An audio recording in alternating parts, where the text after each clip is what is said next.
රොටරියම් class කරනකොට ශ්‍රීමාල් විජේතුංග හරි ඔහොම කරි නවත්තීර මේ එහෙම කවුරු කරුවේ ඔය වීඩියෝ එක කපලා දාලා මේ හෙන්නට ටිපර් වෙලා දඟලන හරිද? ඒ කියන්නේ මරු කැප්ෂන් එකක් තිබ්බින්ද මම ස්ක්‍රීන්ෂොට් එකක් ගහගත්තා කැප්ෂන් එක.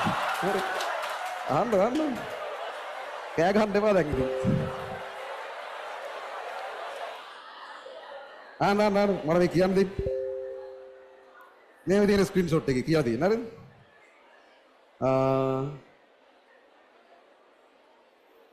තාක්ෂ වේදය කරන ළමුන් තාක්ෂ වේදය කියන්නේ මොකක්ද?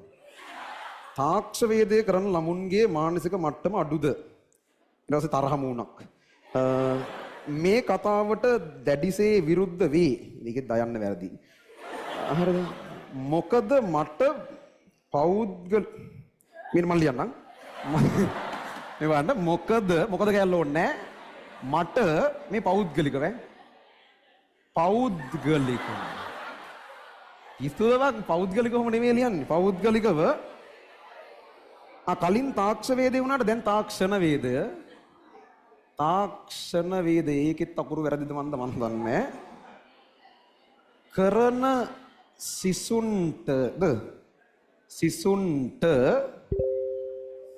බනිනවට විරුද්ධ වේ. මේ මොනවද මේ පිටසක්වල භාෂාවක්ද කියන්නේ? මට පෞද්ගලිකව තාක්ෂණ වේදේ කරන සිසුන්ට බනිනවට විරුද්ධ වේ. සර් ඔහොම නෙවෙයි. මම හරිද? විරුද්ධ වේ කමක් නැහැ. මේ කියන්න දෙන්න. කෑ ගන්න එපා. විරුද්ධ වේ නම් අවුලක් නැහැ. ගොඩාක් ලිඛිත කරනවා නම් විරුද්ධ වෙමි වගේ කරන්න බලන්න. සහ විශේෂයෙන්ම පෞද්ගලිකව කියන්නේ මෙහෙම නෙවෙයි. එක්කෝ පව් කියලා මෙහෙම දාන ගයනු කිත්ත දාන්න. නැත්තම් පුද්ගලිකව. ඒකත් අවුලක්. හරිද? පළවෙනියට එහෙමයි. එහෙම ඉඳන් මේ උක්ත ආඛ්‍යාතවත් ගැල